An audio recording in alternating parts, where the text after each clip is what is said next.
નમસ્કાર દર્શક મિત્રો, જનરલ ન્યૂઝમાં આપનું સ્વાગત છે। સમાચાર મળી રહ્યા છે વાઘોડિયાથી।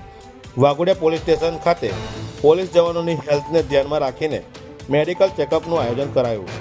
પારુલ સેવાશ્રમ હોસ્પિટલના સહયોગથી મેડિકલ ચેકઅપ વાઘોડિયા પોલીસ મથકે કરવામાં આવ્યું।